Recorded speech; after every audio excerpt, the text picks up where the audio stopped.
Dipapah, dipegangi gitu sampai bisa lewat. Itu masih wilayah. Alat berat ada di depan, tapi nggak bekerja gitu. Itu cukup curam, Pak Muklis. Mungkin ada sekitar 6. Eits, subscribe dulu.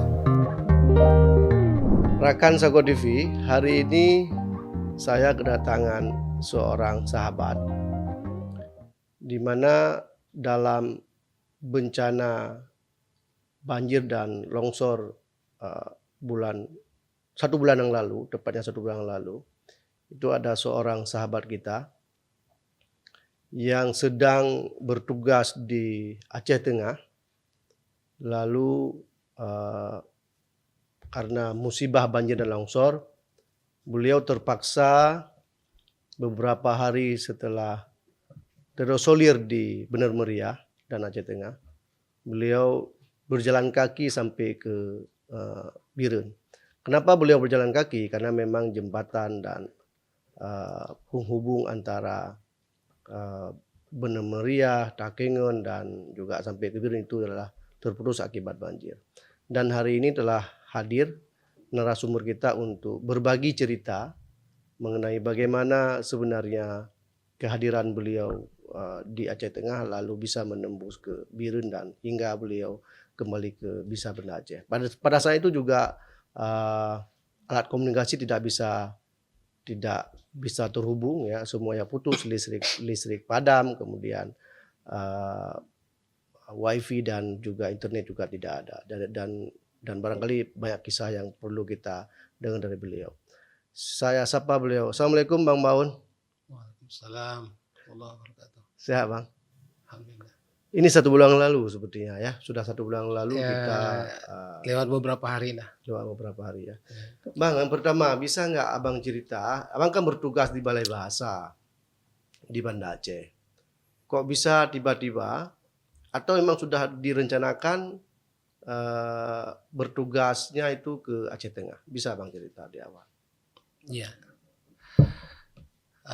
Sebenarnya awalnya jadwal kami berangkat itu di tanggal 24 Senin, ya. November. Iya, Senin. Tapi karena ada keperluan lain, kami berangkat di Selasa. Itu pun sudah agak siang, ya, Selasa.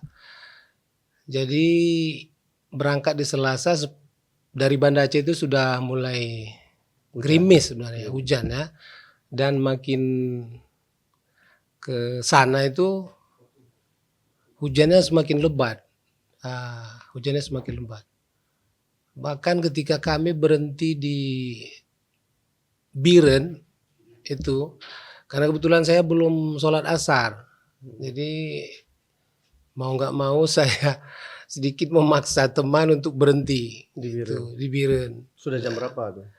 Itu sudah hampir pukul 6, ya, setengah 6-an lah, setengah 6. Karena hujan cukup lebat, jadi saya minta kita berhenti di warung kopi saja. Warung kopi, walaupun sebenarnya tujuannya bukan untuk ngopi, ya. Saya hanya mau sholat asar gitu. Jadi begitu turun dari mobil itu di Jalan Biren itu sebenarnya dari simpang 4 itu ke kiri sedikit, ya, itu air cukup ini, ya, di jalan. Artinya hujan udah mulai deras. Itu sudah sangat deras. Jadi waktu Abang berangkat dari Banda Aceh itu masih gerimis. Jadi begitu turun itu sepatu saya udah basah. Begitu banyaknya air di jalan. Jadi masuk warung kopi, saya langsung naik ke atas itu sholat sebentar. Udah langsung jalan lagi. Karena teman ini sudah mengendarai dari Banda Aceh, saya takut dia kelelahan, jadi gantilah, biar saya bawa, saya bilang. Dari Biren. Jadi saya bawalah, ganti supir. Dari Biren ke Takengon. Tapi sebelum itu bisa diceritakan, saya siapa aja atau kawannya? Maksudnya ini kan kawan satu kantor atau kawan? Kawan satu kantor. Nah, berapa orang? Ada Pak C, kami berenam. Ada Pak C, ada Ibu Anis, ada Dani, ya. Dan 2 orang duta bahasa. 2 orang duta bahasa. Jadi dua orang cowok. Iya. 4 orang cewek. Iya, cowok-cowok tua ya. Bukan, bukan. Tapi sekarang udah bisa ketawa kita ya. Iya, bisa ketawa. Jadi kami berdua laki-laki di situ, bapak-bapak lah, ya kan, saya sama Pak C. Pak C. Nah, dan sebenarnya sudah tidak energik lagi ya, karena usia sudah 50. Kenapa nggak ada driver yang Ya, khusus? ada banyak pertimbangan gitu. Jadi itulah. Saya bawa mobil di tengah hujan deras itu, begitu sampai di daerah sudah masuk Juli ya, itu Kompi batalion itu yang sebelah kanan. Nah, itu air sudah lebih tinggi lagi di jalan. Ke depan lagi itu sudah setinggi lutut. Jadi di depan ada anak-anak muda di kampung itu memang sudah memblokir jalan agar orang tidak lewat. Mereka mengarahkan kami untuk belok ke kiri, masuk perkampungan, dan itu jalannya memang bisa dilalui. Jadi belok ke kiri, masuk kanan, masuk kampung, memang ada jalan seperti jalan lingkar sepertinya itu di sana. Dimasuk sekitar 2 atau 3 kilo lah itu, kemudian masuk lagi. Jadi di situ memang air sudah tinggi, nggak bisa lewat memang sama sekali. Jadi kami itu masih wilayah Biren ya? masih wilayah Biren, belum sampai ke Bener Meriah. jembatan itu Tepin Mane ya, Tepin belum. Mane, ya. Jadi setelah itu aman, kami jalan terus di tengah hujan lebat itu sampai di jembatan masih aman ya, masih aman, terus naik terus perlahan, dan kami memutuskan dengan berbagai pertimbangan untuk salat maghrib di rumah makan family itu. Jadi lewat Cut Panglima ke depan lagi sedikit, maghrib makan malam di situ sekalian. Itu hujan masih terus mengguyur, cukup lebat memang, cukup lebat. Jadi setelah itu naik lagi. Malam itu sebenarnya saya udah mulai agak sedikit demam ya. Sedikit demam. Demam karena suasana atau demam? Saya nggak tahu, mungkin memang badan sedang kurang fit ya. Saya sering radang tenggorokan. Jadi nggak apa-apa, saya lanjut bawa mobil terus. Agak sedikit kencang karena target saya sampai ke Takengon itu jangan sampai jam 10 itu. Jadi jalan terus. Hujan sepanjang jalan itu memang hujan, nggak berhenti-berhenti. Sudah kami sampai di penginapan itu jam 9 lewat sedikit. Ya, jam 9 lewat sedikit. Udah. Sampai di sana saya emang udah nggak tahan lagi. Ya. Jadi langsung pakai baju berlapis-lapis, jaket 2 lapis, udah saya langsung tidur setelah minum obat ya.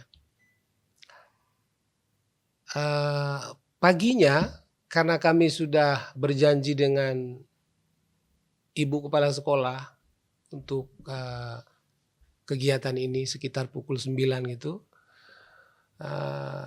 saya tetap ikut. Itu masih hujan tapi intensitasnya sudah menurun, tidak terlalu lebat ya. Cuma sebagian jalan-jalan di Takengon itu kan sudah tergenang juga. Tapi kami itu lokasi kegiatan, posisi sekolahnya itu di pinggiran Danau Laut Tawar. Masuk ke dalam sedikit, SD Lutawar ya.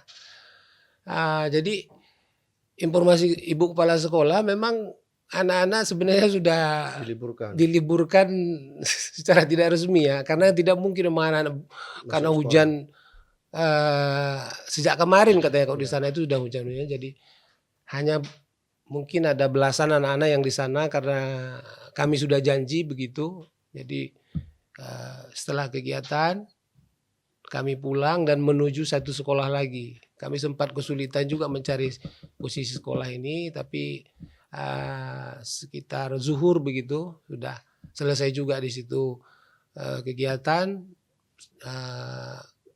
pengenalan produk, sebenarnya pengenalan produk, penerjemahan ya, buku bacaan, penunjang literasi untuk anak-anak ya. Jadi setelah itu kami balik ya. Rencana awal kami sebenarnya setelah kegiatan langsung pulang ya, cuma karena adik-adik duta bahasa ini dari sini memang mereka menyampaikan ingin Menikmati ya berkeliling-keliling dulu di Takengon Iya. di sekitar danau ya sudah. Jadi kami agendakan besok pagi kami balik. Jadi sebenarnya ketika di sekolah itu sinyal sudah mulai mengalami gangguan ya, On off, ya. sinyal internet, telepon ya. Jadi karena hujan terus rencana jalan-jalan berkeliling itu main-main di sana itu nggak jadi. Ya. Jadi balik Itu hari kedua berarti, ketiga. ya hari Rabu itu. Ya, hari Rabu. Hari Rabu. Yang belakangan kami tahu kan Ya. kejadian itu di hari Rabu katanya. Pagi sekitar pukul 10, pukul 11. Udah. Karena hujan terus ya nggak jadi kemana-mana, di hotel aja. Nah, sampai malam. Saya karena kurang sehat ya di kamar aja terus tidur. Tidur terus. Mereka beliin nasi, bawa nasi, saya makan. Dah. Malamnya itu udah mati lampu. Oke. Nah, Internet malam itu juga. iya. Dia sekalian mati lampu dengan mati internet. Malamnya tapi internet komunikasi masih sempat kata mereka masih sempat bisa berhubungan dengan keluarga dan rekan-rekan. Bang Baun sempat kasih kabar kepada istri juga. Saya enggak karena memang saya kalau keluar itu jarang memang komunikasi sama istri ya. Bahaya. Saya kalau keluar itu udah tawakal, sudah menyerahkan segala sesuatunya itu ke yang di atas gitu. Jadi memang kebiasaannya begitu, jarang komunikasi. Jadi kendala komunikasi itu sebenarnya saya nggak terlalu beban karena emang kebiasaan saya nggak terlalu sering nelpon ke rumah dan mengabar. Paling begitu sampai saya bilang saya udah sampai gitu aja. Ya. Jadi saya nggak terlalu kepikiran gitu. Udah. Pagi karena memang agendanya kami mau pulang, kami keluar sebentar melihat-lihat situasi gitu. Di Kota Takengon. Di Kota Takengon sambil mencari tempat sarapan, ngopi lah. Ya, jadi kami sempat melihat memang ada beberapa lokasi yang kemarin itu sudah mulai tergenang di simpang dekat pasar Ilang itu kan lumayan tinggi juga bangnya, tapi masih bisa dilalui kendaraan yang sedikit tinggi ya. Nah, jadi paginya itu kami sempat ke sana terus ngopi. Cuma karena listrik mati, memang ya kue pun nggak ada. Kue pun nggak ada, buat kopi pun ya kopi tubruk aja gitu, yang minuman-minuman yang bisa dibuat manual. Jadi sedikit kecewa juga karena ingin menikmati kopi tapi ya sudahlah kan. Kami kembali ke penginapan, ke hotel, ngambil barang langsung berangkat pulang gitu kan, rencana balik. Tapi belum terbayang ini di sana. Belum. Jadi karena informasi kita nggak tahu kan, hanya melihat situasi sekitar gitu, sekitar Takengon. Tapi kita nggak tahu itu longsor katanya ya biasa karena memang kalau musim hujan jalan Biren Takengon itu sering ada bagian-bagian yang longsor. Kami masih berpikir seperti itu. Jadi begitu sampai di daerah Payatumpi ya, begitu kita mau keluar Kota Takengon di tanjakan itu ada longsor. Cukup parah sebenarnya, tapi sudah dibersihkan dan menimpa ada beberapa rumah dan bengkel itu sebelah kanan kalau kita dari sana. Kami masih sebenarnya di pangkal tanjakan itu sudah ditutup sebenarnya, nggak bisa lewat bang, longsor kata orang ini kan. Cuma karena kita nggak lihat langsung gitu. Jangan-jangan masih bisa lewat gitu kan. Karena kita memang niatnya mau pulang gitu kan. Jadi tetap maksa gitu. Maksa kami lewat, tapi sampai di sana sudah dibersihkan memang lewat, tapi ke depan lagi memang nggak bisa lewat. Dan ada alat berat memang sedang bekerja membersihkan. Nah, jadi kami balik lagi karena saran Pak Ase, ayo kita cari ini dulu, cari sinyal gitu. Cari sinyal. Karena memang ada kegiatan yang harus diinformasikan, dikonfirmasi gitu. Kita nggak tahu situasinya, jadi istilahnya kita ingin membatalkan, takutnya nggak sesuai janji nanti harinya kan. Jadi kami mencari sinyal, tapi nggak dapat. Kami ke Telkom itu orang ramai di sana, kami pikir ada sinyal, tapi ternyata Sampai di sana kami menerima informasi nggak ada sama sekali karena kabel induk jaringan internet katanya emang putus. Nah, putus. Jadi kami cari ini BBM lah. Setelah itu udah dapat. Itu harganya masih normal. Masih. Nah, kembali lagi kami ke sana. Jadi di titik longsoran yang pagi sebelum kami turun lagi itu sedang dibersihkan, ternyata sudah longsor lagi.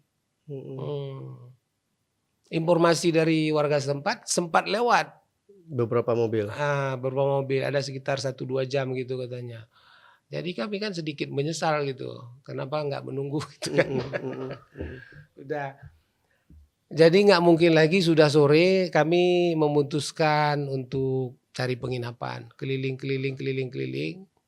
mencari penginapan yang listriknya ada gitu, karena cukup berat juga. Kalau menginap di hotel listrik nggak ada, gelap-gelapan gitu kan. Jadi mencari ada. Kemudian ketemulah di daerah Kebayakan itu agak dekat ke pinggir pantai sana, pinggir laut ya. Ada penginapan. Pinggir danau. Iya.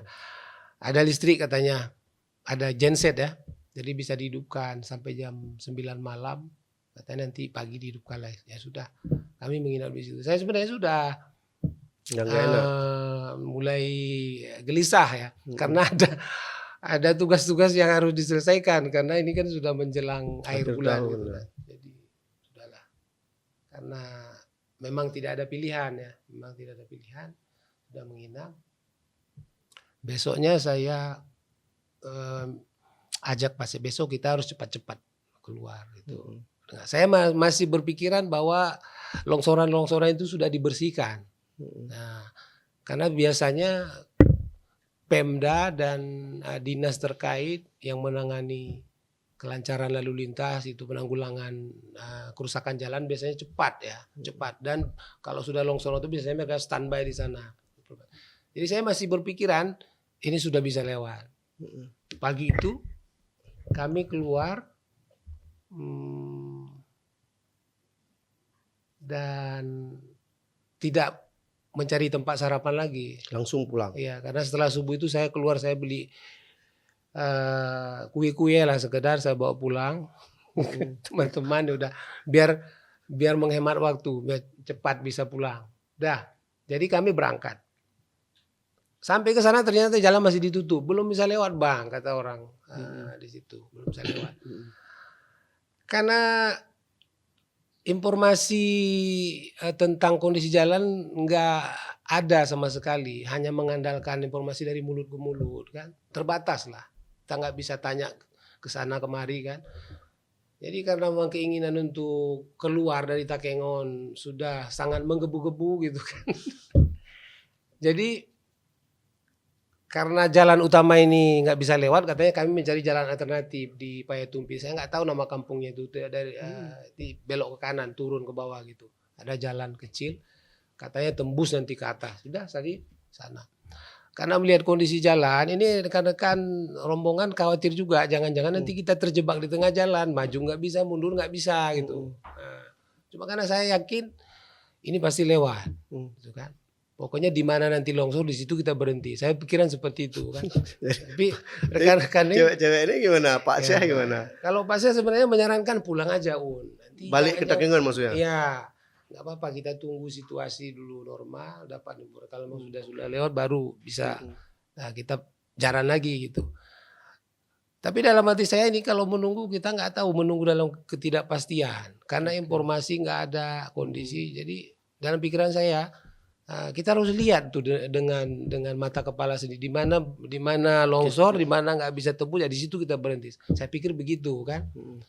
Agak egois juga sebenarnya ya, mungkin sekarang baru merasa egois ya.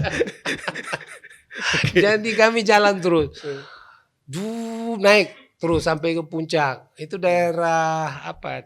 Hip Burger kalau nggak salah. Hip Burger Jadi saya jalan terus. Sebenarnya Pak saya sudah menyarankan putar balik gitu, tapi Ya, saya pura-pura nggak dengar gitu. Jadi jalan terus sampai ketemu di longsoran. Saya nggak tahu daerahnya apa. Itu di situ sudah ada beberapa mobil pribadi, ada mobil box juga, ada truk juga kan.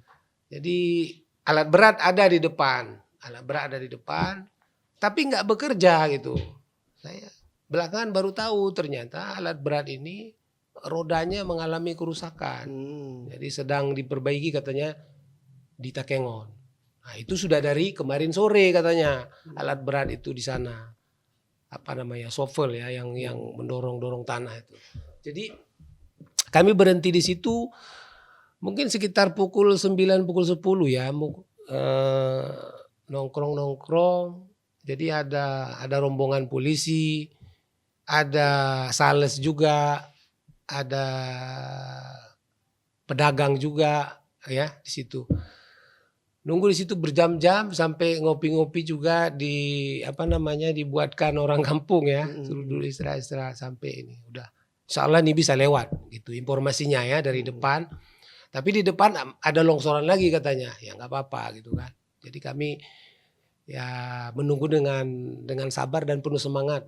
Ini pasti bisa lewat nih.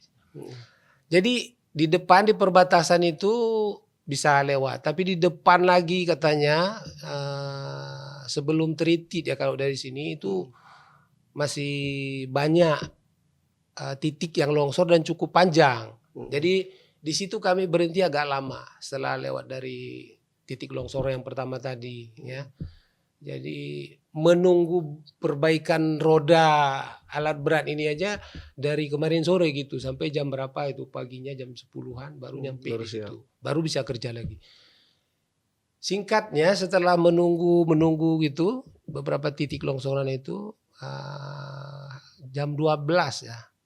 Baru kami bisa keluar dari Takengon sampai ke Simpang Teritit ya. Karena informasinya di daerah Seladang itu katanya jalan putus, kami memutuskan untuk naik ke atas ke Simpang 3 gitu dari Teritit ya. Kami jalan nih, dalam pikiran saya ini masih bisa ini. Jadi kami jalan terus turun di Simpang Raya, Simpang Balik, sampai ke Lampahan baru tertahan di situ. Ternyata di Lampahan putus, ya kan, dan nggak bisa lewat. Iya, tidak diizinkan lewat. Sudah sore kami sudah lapar cari makanan lah kan, sholat. Karena pertimbangan tidak akan mungkin lewat di sore itu, kami memutuskan untuk mencari penginapan di sekitar bandara. Nah, itu sudah Jumat ya, berarti malam Sabtu. Ini nggak ada komunikasi. Sampai di situ dengan keluarga nggak ada komunikasi sama sekali. Nggak ada. Sudah berapa hari itu? Sudah 4 hari. 3 hari. Ya dari Rabu, Kamis, Jumat, Sabtu lah. 4 hari ya. Kami sempat mencari-cari ini juga di mana yang bisa terhubung gitu. Kan? Sempat ke kantor bupati juga, posko, tapi di sana juga nggak bisa. Beberapa kali malah ke sana itu. Terakhir kami malamnya ke sana itu melihat masyarakat cukup banyak di sana. Mengantri, katanya bisa menghubungi. Kami nggak tahu juga sistemnya seperti apa. Tapi di sana mereka mendaftarkan nomor HP, katanya nanti akan dihubungi. Ya. Karena situasi saat itu kan ada kekhawatiran. Kekhawatiran tentang keluarga yang jauh gitu. Ya. Orang tua khawatir anaknya yang di daerah lain seperti apa. Ya kan, anak juga begitu, saudara. Jadi ingin mengabarkan gitu bagaimana kondisi masing-masing. Apakah di Bener Meriah, Takengon, di sana gitu, dan orang-orang lain di luar. Jadi mengantri cukup panjang, ratusan mungkin ya. Jadi nanti katanya akan dihubungi nomor itu dan pihak petugas nanti yang akan menghubungi. Kami melihat itu ini sepertinya nggak mungkin menunggu. Ya, kami balik dan kembali ke penginapan. Ternyata di Sabtu sore itu ada informasi di penginapan sebelah ada yang memiliki Starlink. Jadi Pak Syed dan rekan-rekan mencari tahulah ke sana. Ya. Dan mereka mulai bisa terhubung. Pak Syed sudah mengabari keluarga. Iya, jadi Cuma Bang Baun ikut saya di penginapan? di kamar Oke. aja. Jadi mereka duluan memang Ya. mendapatkan itu. Walaupun hidupnya sebentar katanya, Ya. 15 menit gitu. Mm-mm. Bukan. Jadi karena ada informasi Starlink di situ, Hmm. sorenya orang berbondong-bondong ke situ. Mm-mm. Jadi pihak penginapan merasa kewalahan, mereka mengunci pintu pagar gitu. Mm-mm. Nah, tapi belakangan mereka masih mengizinkan gitu. Mm-mm. Nah, jadi ada beberapa kali lah rekan-rekan itu bisa Mm-mm. menyampaikan pesan melalui WhatsApp ya, Mm-mm. bertelepon gitu.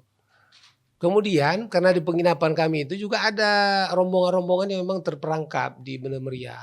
Mm. Nah, setelah keluar dari Takengon. Takengon. Ada rombongan PMI kalau saya tidak salah itu.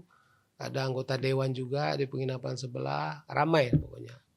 Jadi sama-sama bercerita lah bagaimana perkembangan ini. Informasi. Ini belum tahu cerita bagaimana Tamying, bagaimana Belum. Jaya, bagaimana Birin, belum ada ya. Belum. Hanya sekilas. Hanya merasa bahwa kita ini parah nih ya. Ya, baru sekilas. Jadi singkat cerita ada informasi akan ada penerbangan gitu.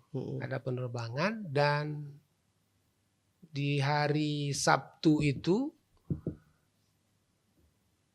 ada anggota dewan yang sudah bisa keluar itu dengan Susi Air. Ya. Jadi kami mulai mencari informasi ke bandara Rembele. Beberapa kali bolak-balik. Belakangan harus daftar katanya. Kemudian informasi harga juga simpang siur, ya kan? Sampai 28, 34 begitu. Dan pesawatnya juga belum begitu jelas. Ada informasi tapi katanya Wings akan masuk begitu. Jadi setelah mencoba mencari informasi bagaimana kepastian penerbangan, harganya berapa gitu kan. Jadi kami diminta untuk mendaftar gitu, mendaftar antrian lah, mendaftar antrian. Dan Bang Baun beserta tim ikut mendaftar. Iya, itu sudah di hari Minggu pagi. Hari Minggu pagi saya ajak Pak Seh untuk daftar. Setelah itu balik lagi karena memang diminta KTP gitu. Balik lagi ngumpulin KTP teman-teman, sudah daftar. Saya di malam itu sebenarnya sudah nggak bisa tidur. Malam itu sudah nggak bisa tidur karena kan sudah di tanggal udah 5 hari. 29 tuh kan. Selasa, Rabu, Kamis, Jumat, Sabtu, Minggu. Ya, udah 6 hari. Sabtu. Malam itu saya bagaimana caranya? Dan sudah terpikir saya harus pulang gitu. Bagaimanapun caranya saya harus pulang. Karena banyak sekali pekerjaan. Iya. Bang Baun masih memiliki pekerjaan. Tapi saya nggak berani menyampaikan secara terbuka ke teman-teman. Takut nanti salah paham, ya kan? Ada salah paham. Sempat kami duduk ketika menjemput KTP teman-teman itu rembuk gitu.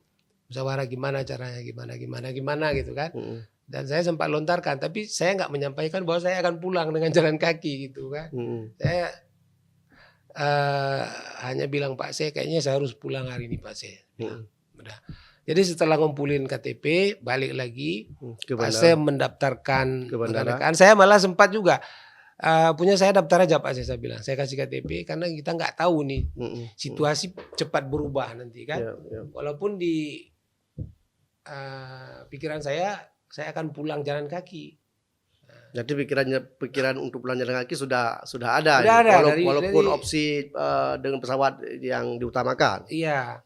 Saya cenderung udah bulat itu di malam itu besok saya harus pulang ini. Dan rencana saya emang pulang agak pagi dengan pertimbangan. Saya hitung-hitung kalau dari Bener Meriah ke Takengon itu sekitar 60 kiloan gitu kan. Ini harus pulang lebih cepat agar tidak kemalaman di jalan. Targetnya seperti itu. Paling tidak sore sudah sampai di Biren gitu. Nah, jadi begitu rencananya. Cuma ternyata itu rencana untuk hari Minggu. Hari Minggu. Untuk hari ke-6. Iya. Karena harus mendaftar lagi, kan mengantri, kemudian bolak-balik ke bandara, udah. Ternyata sudah pukul 10-an gitu. Setelah selesai itu saya udah sedikit yakin ini rekan-rekan, walaupun misalnya nggak ada harapan memang untuk jalur darat, tapi ini akan ada penerbangan dari Rembele ke Polonia memang. Nah, Banda Aceh nggak ada. Benar. Walaupun harus menunggu antrian, kepastiannya kita nggak tahu, maksudnya tanggal berapa, jam berapa, tapi sudah masuk antrian. Saya agak sedikit lega gitu kan, karena khawatir juga nanti ada anggapan saya meninggalkan rombongan Tim, gitu kan. Ya. Dan setelah beres, saya minta Pak C untuk ngantar ke Lampahan, karena sampai Lampahan Itu hari Minggu. Hari Minggu pagi itu. Pak C antar. Sebenarnya pasti udah merasa nggak enak itu, begitu keluar dari penginapan itu saya bawa tas gitu. Oh, ini belum bercerita sama Pak Aceh dan Saya tim bahwa Mama ini akan jalan kaki. Ya, Belum. Saya nggak sampaikan secara pasti gitu. Jadi sempat juga Pak saya tanya, "Kamu apa kan Badah?" Lalu saya bilang, pun jawab. jadi nyoba ya lowo Pak C. Mah anak lon sampaikan menjadi keperluan segala macam kan. Nah, mudah-mudahan awak drone kamu rempoknya nanti penerbangan walaupun hana pasti tanggal berapa, jam berapa gitu kan, mudah-mudahan akan ada penerbangan gitu. Tapi saya nggak apa-apa, saya pulang jalan kaki aja. Mudah-mudahan besok sampai di Biren. Nah, kan. Jadi Pak C karena bukan ada pulih kan. Dia diam Pak Aceh. Jadi, Kenapa nggak beliau sekalian ajak rame-rame jalan kaki? Nggak mungkin memang. Pak Aceh Kalau nggak Pak mungkin. C memang dari awal begitu kami diskusi tentang bagaimana kira-kira alternatif bisa keluar dari Benar Meriah? Bener Meriah, memang kalau untuk jalan kaki kan nggak mungkin. Nggak mungkin. Apalagi kita nggak tahu kondisi jalan itu seperti apa. Kita karena kesulitannya memang kita nggak ada informasi sama sekali bagaimana kondisi jalan nanti, dari mana gitu, caranya seperti apa. Kita nggak, itu yang menyulitkan. Kalau ada informasi itu kita bisa buat persiapan kan. Nah, jadi akhirnya hari Minggu itu hari ke-6 Pak Syekh mengantar ngantar Bang saya ke Baun Lampahan. ke Lampahan. Sampai sini aja Pak saya bilang kan. Saya turun, Bismillah gitu, saya turun. Jalan kaki, Pak saya langsung balik ke penginapan. Karena akan ada penerbangan sambil udara juga itu ya mereka menunggu, mencari-cari informasi kan. Jadi saya jalan kaki beli sebotol air minum, ya udah saya kira cukup. Nggak jauh berjalan ada anak muda yang menawarkan tumpangan. Dengan Honda, nggak jauh berjalan. Tapi itu sudah mulai jalan kaki duluan. Sudah jalan kaki, sudah di turunan. Nah, lewat jalan biasa atau bukit? Jalan biasa, jalan biasa. Karena itu masih bagus jalannya. Yang putus hanya di depan Menasah Lampahan itu. Dan sudah bisa dilalui di hari Minggu itu sudah bisa dilalui. Nah, karena sudah diperbaiki dengan jembatan darurat ya sudah. Jadi jalan, dia menawarkan tumpangan. Nah, Bapak mau kemana? Katanya, saya mau ke Biren. Oh ya Pak, naik aja dulu. Biasanya ada ini mobil-mobil pick up atau box nanti Pak yang biasa ngantar orang ke sana katanya, ke Timbang Gajah. Nah, oh ya saya bilang, nanti Pak, pokoknya aja dulu. Jadi nggak jauh naik kereta itu. Sepertinya dia sudah paham kondisi kan, udah tahu angkutan yang akan mengantarkan orang ke sana ke Timbang Gajah. Jadi dia lihat kayaknya ini Pak nih, dia stop mobil itu, udah berhenti. Katanya ini Bapak ini mau ke sini katanya. Udah masuk aja Pak katanya. Saya masuk mobil box warna putih, saya ingat itu Grand Max itu ya. Mungkin itu mobil-mobil sales ya awalnya. Jadi di dalam itu sudah ada orang penuh di dalam. Ada anak muda saya lihat yang ternyata itu bagian dari rombongan polisi juga. Ada 4-5 orang, kemudian ada nenek-nenek 2 orang, ibu ya. Udah saya duduk aja gitu. Nah, saya Di karena emang belakang itu ya? Iya, karena kan nggak ada tempat duduk memang kan. Udah duduk gitu sekitar berapa menit, 15-20 menit lah. Tuh turun sampai di Timbang Gajah kalau saya nggak salah tempatnya itu. Karena emang sampai di situ katanya. Sudah. Setelah itu jalan kaki turun ke bawah, jalan kaki turun ke bawah. Saya pikir sudah ada akses ya, artinya jalan nggak putus. Ternyata di bawah itu memang jembatan putus. Nah, sampai di situ aja. Sampai di situ kita nyebrang nyebrang sungai lah, jalan kaki. Di seberang ternyata sudah ada angkutan lain, ada mobil-mobil pickup memang. Saya nggak tahu itu apakah memang itu dimobilisasi oleh relawan masyarakat setempat atau seperti apa. Saya nggak sempat cari informasi seperti itu. Yang jelas begitu kita nyebrang sungai Sudah ada mobil. Sudah ada mobil-mobil pickup yang mengantar. Ya. Jadi mereka membawa penumpang dari sana, turunkan di sini. Orang yang mau naik ke Bener Meriah atau Takengon. Begitu juga sebaliknya, orang yang mau turun. Nah, jadi naik mobil pickup. Prosesnya cepat, begitu. Naik mobil pickup, terus jalan itu kami dibawa agak jauh ya ke atas. Itu yang belakangan saya dengar informasinya daerah Tengah Besi katanya, tangga besi ya. Jadi naik ke atas itu ke bukit lah kan, ke perkampungan. Di sana diturunkan. Yang ternyata itu akses yang dibuat secara darurat oleh masyarakat setempat atau relawan lah kan. Jadi masuk kebun kopi, jalan kaki kita, kemudian menuruni Bukit. Jurang itu, menuruni tebing ya. Itu cukup curam sebenarnya kebun kopi itu, dan karena memang baru hujan, jalannya kan licin ya, jadi kita turun dari situ. Begitu turun nggak terlalu berat sebenarnya kalau bagi saya ya. Mungkin bagi orang tua atau yang fisiknya kurang kuat agak kesulitan. Karena memang Bang jalan Baun kan masih muda. ya namanya. Bukan gitu Pak Muli. Saya kalau naik turun gunung itu dari kecil memang alhamdulillah saya terbiasa. Jadi turun itu cukup curam Pak Muklis. Mungkin ada sekitar 60 derajat itu. Cukup curam sebenarnya. Tapi alhamdulillah karena memang relawan-relawan itu sudah membuat semacam jalur Pemegang. Jalur turunan gitu biar kita lebih mudah berjalan. Mereka sudah pasang kayu-kayu pancang gitu, kemudian tali untuk pegangan. Jadi agar jangan tergelincir dan jatuh gitu. Karena banyak juga orang-orang tua. Saya lihat ada kakek memang badannya juga cukup sedikit gemuk ya. Jadi memang agak kesulitan. Tapi saya yang tersentuh di situ apa?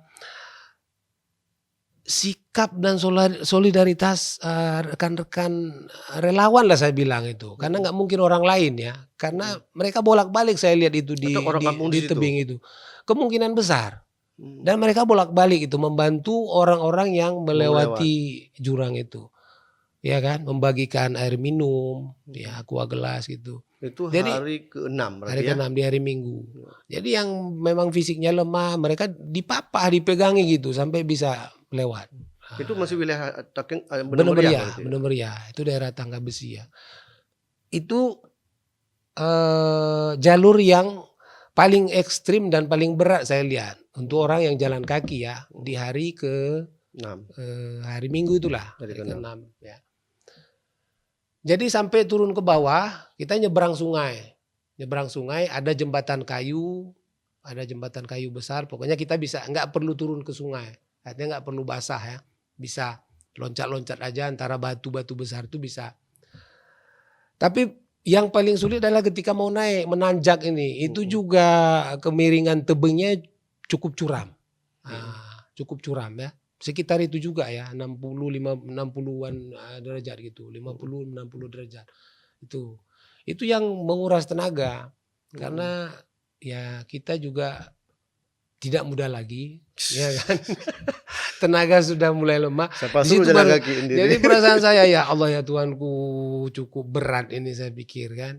Nah, karena saya kan bawa 2 tas, di belakang ada tas laptop, di depan ada tas baju, walaupun ya nggak terlalu berat. Paling mungkin ya sekitar 7-8 kilo lah beban itu. Tapi mendaki itu cukup berat. Saya mungkin sampai 5-7 kali berhenti itu. 5-7 kali berhenti, dan begitu berhenti itu kita seperti menghempaskan badan gitu ya Allah. paru-paru saya mau meledak rasanya di situ, betul-betul. Cuma saya teringat ini nggak boleh dipaksa nih, jangan-jangan nanti saya bisa kolab nih pingsan di sini kan. Jadi dengan sabar sedikit demi sedikit istirahat, jalan lagi, naik lagi, istirahat. Dan sudah mau sampai ke atas itu sekitar 100 meter lah, itu udah agak landai sedikit, nggak curam lagi, sudah agak landai. Nah, ini ada rekan relawan tadi yang saya bilang kebetulan lewat, gimana bang, masih bisa katanya kan, masih bisa katanya, sini saya bawa katanya. Jadi Bawa tas. iya, jadi dia ambil tas saya itu ternyata memang cukup membantu, walaupun 5 kilo 6 kilo ternyata cukup membebani kita kalau Naik. ya menaiki tebing ya. Jadi alhamdulillah juga sampai ke sana nggak apa-apa, ini udah dekat ini katanya, nggak apa-apa, ini di sana sudah ada nanti mobil. Ya sudah jalan sampai di sana, memang perkampungan rupanya ya, saya lupa nama kampungnya, dan di sana sudah banyak orang gitu. Ya, seperti posko juga mereka buat ya kan, di sana ada air minum kalau kita mau minum, kalau mau istirahat juga ya istirahat. Tapi karena teringat tadi ini kita harus sampai di Birenin sebelum maghrib, jadi terpaksalah niat untuk istirahat ini dibatalkan karena sudah ada pickup juga, ayo naik, ya sudah naik, langsung naik. Itu sampai di mana ya? Apakah ada perhentian? Saya udah agak lupa itu. Karena yang teringat saya yang sulit-sulitnya yang saja. ekstrim tadi ya. Yang sulit-sulitnya saya. Pesingkat cerita sampai di jembatan Enang-Enang. Nah, di situ kan putus juga. Oh, sebelum Enang-Enang ada satu lagi, kita harus jalan kaki, nyeberangi sungai juga. Tapi tidak terlalu ekstrim ya. Tapi agak jauh, sedikit berlumpur gitu. Saya nggak tahu jembatan apa itu. Dari situ kita naik lagi pickup sampai ke Enang-Enang. Sampai ke Enang-Enang karena jalannya longsor dan di ujung sana gitu, arah Biren ya, itu kan putus juga kepala jembatannya sudah. Tapi di jembatan kita masih bisa jalan kaki, dan turun kemudian naik. Di situ juga karena kan lumayan curam juga jembatan Enang-Enang, turunan ya kalau dari Biren itu. Jadi kita naik, itu juga sempat beberapa kali saya istirahat, tarik napas, baru sampai di puncak sebelah sinilah kalau kita dari Biren mau turun ya. Nah, ini informasi di jalan itu yang saya dengar, ini yang terakhir. Jalan kaki. Ya, ini yang terakhir yang paling berat. Ekstrim, jalannya katanya. Ya, saya berharap gitu aja kan. Tapi sampai di situ memang cukup melelahkan. Jadi di sana sudah ada juga Itu angkutan. sudah jam berapa tuh bang? Hah? Sudah jam berapa? Sekitar jam berapa tuh? Mungkin sudah jam 4-an itu. Ya, sekitar jam 4 mungkin. Ya.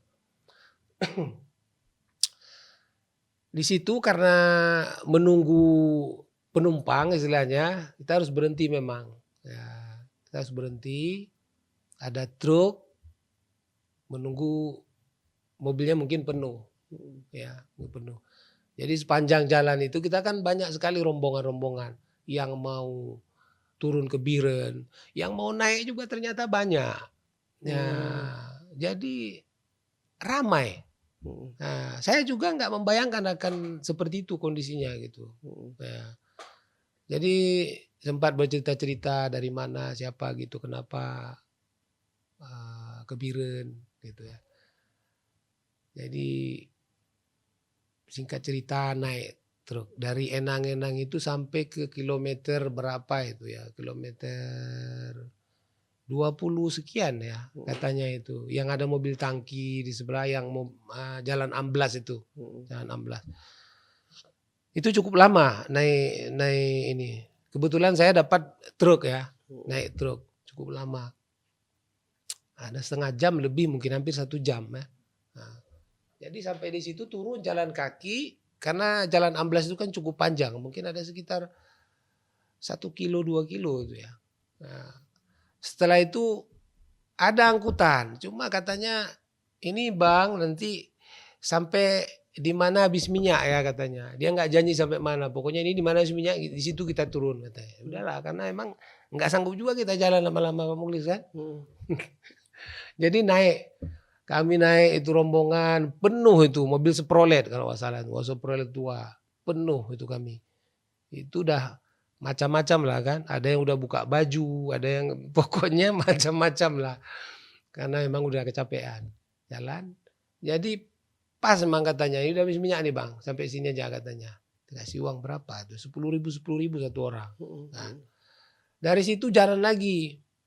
Sebenarnya di perjalanan dari itu, dari jalan-jalan amblas yang ada mobil tangki terperangkap di situ tuh, sebenarnya banyak juga jalan yang longsor. Cuma masih bisa lewat ya. Agak ngeri-ngeri juga kita melihat mobil bisa lewat, maksudnya pas-pas ya. Sebelahnya emang longsor. Tapi alhamdulillah sampai di situ kami lewat sudah di kilometer berapa itu saya nggak tahu. Tapi katanya ini sudah dekat ke jembatan Tebin Mane. Jadi kami jalan kaki. Nanti di sana bang ada RBT itu ada segala macam. Ada informasinya begitu. Tapi rekan-rekan ini kan jalan terus. Saya jalan terus. Ya, udah cukup lama jalan ini. Saya pikir sebenarnya kalau saya paksa masih bisa jalan. Cuma saya terpikir ini kalau sempat maghrib nggak bisa nyebrang ke Biren. Jadi saya coba lihat-lihat ternyata ada anak-anak muda gitu. Saya tanya gitu, antar saya ke sana berapa ke jembatan. Oh bisa bang 50 bang katanya. Nanti abang saya antar langsung ke tempat itu, masuk ke dalam. Jangan di simpang, nanti dari simpang abang naik RBT lagi katanya. Oke lah singkat cerita. Artinya singkat cerita bang, kemudian dari Bener Meriah sampai ke Biren itu total durasi berapa jam? Kalau dihitung dari pukul 10 saya sampai di situ itu sekitar setengah 6 ya. Setengah 6 jam 6 begitu. Dari durasi jam 10 sampai jam setengah 6 sore itu jalan kaki naik tebing berarti lebih dominan daripada beberapa kali naik mobil.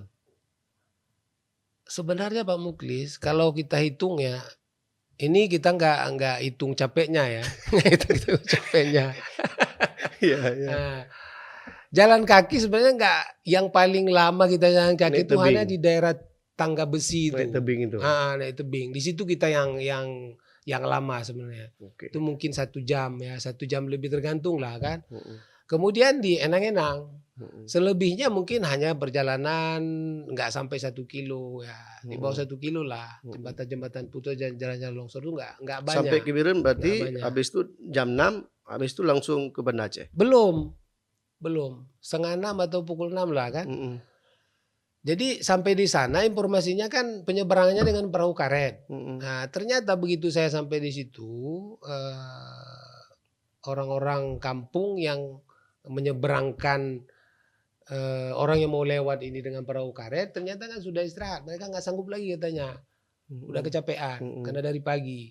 Saya kecewa betul di situ karena niat dan rencana saya itu malam paling tidak sudah sampai ke Biren nggak tercapai. Nah, jadi itu ada satu trip terakhir itu rekan-rekan yang mau menyeberang itu sebenarnya sedikit memaksa meminta tolong gitu. Karena ada ibu-ibu kebetulan katanya sakit baru dioperasi, minta tolong. Nah cuma karena ibu-ibu ini kan ada yang lain ikut. Tapi ini nggak boleh bang laki, ibu-ibu semua perempuan katanya. Saya kan nggak tega juga memaksakan diri kan. Dan udah akhirnya saya putuskan, saya pasrah udahlah biar nginap di sini. Jadi saya nginap di daerah Tebin Mane itu malam itu. Nah, di rumah penduduk? Bukan di rumah penduduk, di Menasah. Di Menasah, gelap-gelapan. Itu telepon nggak bisa juga, masih nggak Sudah, bisa. Oh sudah bisa terhubung dengan keluarga. Di situ sudah ada sinyal. Cuma karena emang kondisi baterai HP tinggal beberapa persen, ya hanya sebentar. Yang penting-penting. Alhamdulillah apa yang saya rencanakan itu, informasi yang perlu saya kirim itu sudah selesai gitu. Jadi pas maghrib itu baterai HP saya sudah habis. Dan nginap di situ berarti? Nginap di situ. Ya, tidur di Menasah itu. Dan itu rame? Lumayan, karena memang ada berapa orang? mungkin ada 20-an orang ada. Dan ada laki-laki perempuan. Perempuan mungkin ada sekitar 5 orang ya kalau nggak salah. Sebenarnya ada satu lagi tempat persinggahan yang disiapkan orang kampung itu di Dayah katanya. Ada Dayah di situ. Ke depan lagi. Nah, tapi orang-orang banyak di Minasa. Iya, karena saya udah capek bolak-balik jalan kaki dari tempat penyeberangan itu kita balik lagi ke Simpang ini agak jauh juga. Jadi besoknya malamnya menginap di situ, besok pagi jalan kaki lagi. Rencananya kan akan cepat. Saya tanya ini besok mulai jam berapa operasinya? Beroperasi penyeberangan. Mungkin jam 7 jam 8 udah kata orang itu kan. Jadi saya berusaha untuk cepat gitu. Tapi belakangan saya terpikir ini karena perahu karet, karena saya bawa laptop, saya takut basah. Nah, dapat informasi ada jembatan lagi ke depan, ke atas lagi, Alulim namanya. Tapi itu jauh bang katanya. Kalau dari sini abang tinggal nyeberang, paling 10 menit sudah sampai di seberang gitu. Masjid atau simpang simpang Benot namanya itu. Nah, cuma karena kekhawatiran tadi saya cari informasi, bisa bang katanya. Jadi saya ajak RBT lah namanya kan, orang kampung minta tolong antar ke sana. Saya tanya bisa bang, cuma nanti harus turun ke bawah naik tangga, udah ada tangga katanya jembatan Alulim tuh. Udah saya sepertinya lebih yakin, udah antar ke sana sekitar setengah jam juga. Cuma lumayan jauh juga dari tepi mana itu ke Alulim. Berapa tuh? Hari Selasa. Senin ya. Senin pagi. Sampai di sana memang seperti informasi awal, jembatannya masih bisa kita lalui jalan kaki, dan di ujung seberang itu kita harus menuruni tangga, nanti naik lagi ke atas. Sampai di sana sepi ternyata, karena orang ramai nyebrang memang dengan perahu karet itu, dan ada satu perahu juga agak ke sini, agak ke depan sebelum jembatan Alulim tuh. Jadi singkat cerita dari sana naik RBT saya ke Biren. Nah, saya pikir dekat itu dari situ, ternyata cukup jauh juga. Jadi begitu penarik RBT ini minta ongkos 150.000, saya kira mahal kali, kan dekat. Rupanya paling jauh. Enggak mahal itu bang katanya kan, enggak mahal itu. Ujung-ujungnya 100 berapa ya, 130 kalau nggak salah. Tapi setelah naik RBT memang dibawa naik keluar bukit ini, saya agak bingung ini posisinya di mana, saya pikirkan dari Alulim tuh kan. Soalnya naik kebun, turun kebun kan. Rupanya dari mana? Di Biren. Mau ke Biren, ternyata cukup jauh dari situ, dari Alulim tuh. Dan jalannya jalan-jalan kebun gitu, bukan jalan aspal. Sampai ketemu jalan aspal. Jadi sudah kelihatan sawah, baru saya terpikir, oh ini berarti sudah dekat Biren. Jam berapa? Sampai jam berapa? Sampai ke Biren itu saya minta diantar langsung ke loket untuk beli tiket sekitar pukul 11 siang, pagi. Siang. 11 itu langsung ke Banda Aceh. Ya, saya ambil tiket. Karena kan ini baju udah nggak berganti 2 hari ini, mandi nggak ada kan, jadi saya pikir ini akan mengganggu kenyamanan penumpang nanti kalau saya nggak mandi. Tapi saya cari di mana saya mau mandi kan, karena di Biren juga listrik kan udah ini juga, ya kan. Jadi belakangan cari warung kopi, sambil ngopi saya masuk ini udah siram-siram seadanya lah kan, jangan sampai terlalu ini. Udah. Jadi hari Senin sampai ke Banda Aceh. Senin sore dah sampai ke Banda Aceh karena sudah lancar ya. Berarti hari ke-7 ya, hari ke-8. Nah, pertanyaannya bagaimana kawan-kawan rombongan yang tinggal di Bener Meriah? Nah, ternyata kan mereka rencana mau beli tiket komersil itu nggak jadi. Bukan tiba-tiba sih ya, tiba-tiba. Kebetulan itu AHY kan kunjungan ke sana. Ya, hari apa? Hari Senin itu. Senin. Sedangkan Abang hari Senin masih nginap di Saya Senin masih di Biren. Masih di Biren ya. Senin siang. Mereka naik pesawat itu sore ya dari Senin. Saya dapat informasi Senin pesawat Hercules AHY itu balik ke Medan. Pokoknya Senin sore mereka udah ke Medan. Udah di Medan. Nginap di Medan mereka. Nginap di Medan dan ternyata nggak dapat tiket itu dari Medan ke Banda Aceh. Hari Jumat baru ada. tiket. Jadi dari Senin, Berapa? 2 minggu ya berarti. ya, Senin, Selasa, Rabu, Kamis, Jumat ya, sampai 5 hari juga, 4 hari 5 hari. Mereka selain mereka terdampar di Bener Meriah juga Terdampar terdampar di Medan. di Medan juga. Terdampar di Medan. Sempat mereka mencari alternatif, katanya ada angkutan yang Jalan darat. melalui darat itu jalur Jalur ke Singkil. ya Subuh Salam. Nah, tapi mungkin dengan berbagai pertimbangan ya, Ya. akhirnya mereka memutuskan naik pesawat dan menunggu di hari Jumat, Jumat siang itu sampai Ya. sini. Pesawat apa? Super Airjet kalau nggak salah. Ya. Akhirnya dapat bertemu lagi dengan kawan-kawan yang ini. Nah, mobilnya gimana? Kan pergi dari Banda Aceh Ya, hari mobilnya kami Selasa itu dititipkan di sana. di penginapan. Kebetulan ada maestro kita, sastrawan yang sering berkegiatan dengan kita, jadi kita titipkan biar lebih aman begitu. Awalnya mau dititipkan di Pendopo, cuma di sana kan orang ramai sekali kena posko segala macam. Sampai sekarang mobilnya masih di sana. Masih di sana. Belum bisa juga belum bisa lewat juga. Kita tunggu situasi akses ke sana membaik lah.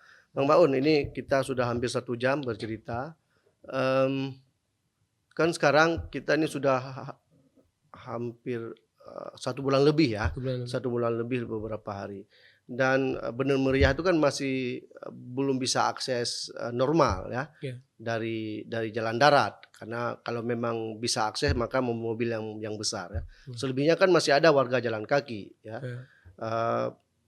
Apa yang Bang Baun bisa bagi, karena Bang Baun salah satu orang yang juga sempat dirosolir, kemudian bisa nembus ke Biren dengan jalan kaki, dan sampai hari ini warga Bener Meriah Aceh Tengah itu untuk menuju ke Biren masih juga yang Bang Baun alami sebenarnya.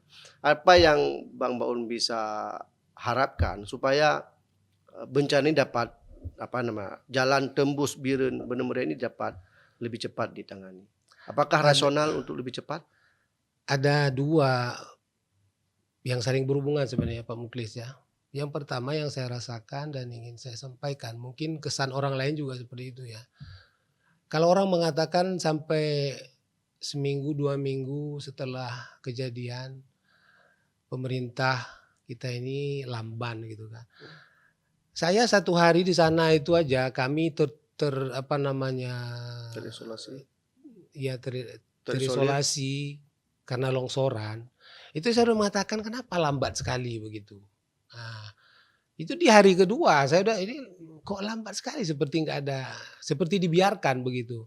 Kita kan nggak tahu juga kondisi pemerintah kenapa bisa lamban seperti itu, terutama Pemdanya ya, yang ternyata belakangan katanya ternyata nggak bisa ngapa-ngapain. Ya. Nah, tapi kita sebagai masyarakat gitu merasakan kenapa nggak lambat sekali gitu, lambat sekali hanya menangani longsor begitu kok lambat sekali gitu.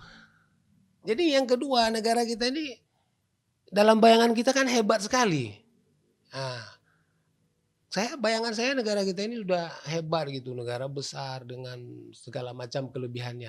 Tapi menangani hal seperti ini di hari kedua saya pikir ini lambat sekali. Nah, apa yang harus dilakukan sebagai? Mungkin karena kita merasa tertekan di sana ya. Ya. Nah, itu emosi kita. Tapi kalau realitanya seperti itu, ada longsoran sedikit saja harus menunggu berhari-hari. Saya pikir ini negara, pemerintah kita, aduh gimana gitu ya, kesal. Jadi kalau sampai berhari-hari, berminggu-minggu, Ini sudah berbulan-bulan. Ini sudah sebulan lebih kondisi macamnya. Kita udah tahu sebenarnya, ya kan, kemampuan negara kita ini seperti apa. Nah, itu yang membuat kita kecewa. Dan sampai sekarang ya seperti keluhan banyak orang, nggak terlihat sama sekali ada operasi gitu, ada operasi kemanusiaannya. Masa sudah seminggu 2 minggu nggak terlihat ada operasi kemanusiaannya. Malah yang lebih banyak kita lihat kan Relawan. inisiatif masyarakat. Kita sama kita yang membantu, solidaritas ya, yang dari Aceh Besar, Aceh Barat kirim bantuan gitu kan. Belakangan juga orang-orang yang malah dari Jawa itu sekarang itu berbondong-bondong orang mau ke sini gitu. Tapi gerakan pemerintahnya tetap tidak memuaskan bagi kita. Itu yang membuat kekecewaan. Jadi kita nggak tahu sih persisnya seperti apakah negara kita ini nggak mampu atau memang sengaja memang tidak dibuatkan kebijakan untuk membantu gitu. Kita nggak tahu sampai seperti apa. Ini kan hal-hal yang di luar pengetahuan kita ya. Tapi nada kecewa kita yang ingin kita sampaikan bahwa memang lamban gitu dah. Lamban lah. Kita nggak tahu kalau ke depan hal-hal seperti ini terus terulang kan berapa lama orang akan menderita kalau kejadian. Kalau kita pikirkan dengan kemampuan negara kita yang besar ini kan hanya mengalami bencana di 3 provinsi dan Aceh mungkin termasuk daerah yang paling berat kan.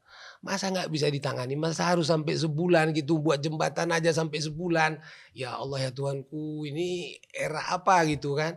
Buat jembatan sampai sebulan. Masa sampai ke Takengon sampai berminggu-minggu baru bisa lewat? Ya kan ini miris sekali. Di mana alat berat yang begitu banyak itu? Sementara kita lihat di berita-berita itu katanya ratusan alat berat segala macam. Ya, yang punya pemerintah di mana? Jangan-jangan minyaknya nggak ada kan? Jangan-jangan operatornya nggak ada. Jadi itu yang membuat kita sakit hati lah. Ya kan? Masa sampai berminggu-minggu ada kampung yang nggak dapat logistik gitu. Untuk makan saja susah, untuk keluar susah. Kemudian internet juga begitu. Kan kejadian seperti ini yang membuat kita sadar bahwa sebenarnya kita ini lemah sekali. Negara kita ini nggak ada apa-apanya gitu. Ini masih menghadapi bencana internal ya, maksudnya bencana alam lokal ya. Belum misalnya perang dengan orang lain. Ya kan? Jadi kita harus berpikir ulang, berarti kita masih jauh gitu, masih sampai di titik mana gitu. Kalau dibandingkan dengan negara orang, kita lihat bagaimana penanganan bencananya yang begitu cepat. Untuk menyelamatkan satu nyawa aja mereka kadang-kadang mau menerjunkan helikopter. Ini helikopter kita di mana?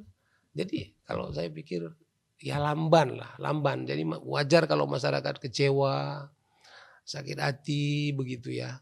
Dan untungnya gitu solidaritas sesama kita itu cukup besar. Kalau tidak mungkin penderitaan rekan-rekan kita, saudara-saudara kita, terutama daerah-daerah yang memang mereka nggak bisa berbuat apa-apa sama sekali ya, karena rumah sudah tenggelam misalnya, uang nggak ada, akses untuk mencari penghidupan juga sampai hari ini masih susah ya.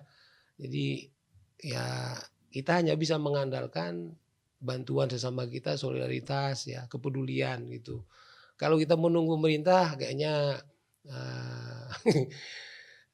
akan membuat kita semakin kecewa gitu ya. Intinya memang banyak yang perlu kita perbaiki, banyak yang perlu kita persiapkan ya untuk menghadapi masa depan ya. Terutama kalau kita lihat penyebab bencana seperti ini yang bagi sebagian orang memang tidak bisa dilepaskan dari kerusakan lingkungan ya. Saya kira itu Pak Muklis. Baik Bang Baun, kami ikut berduka sebenarnya ya. Bang Baun juga sempat tidak bisa berkomunikasi dengan keluarga. Dan ini kan bukan hanya Bang Baun, tapi banyak Bang Baun lain dan warga-warga lain juga yang sampai hari ini masih ada juga yang masih jalan kaki di Takengon. Barangkali demikian Bang Baun diskusi kita, dan terima kasih atas berbaginya di ruang edukasi Sago TV. Terima kasih Bang Baun. Sama-sama. Assalamualaikum warahmatullahi wabarakatuh.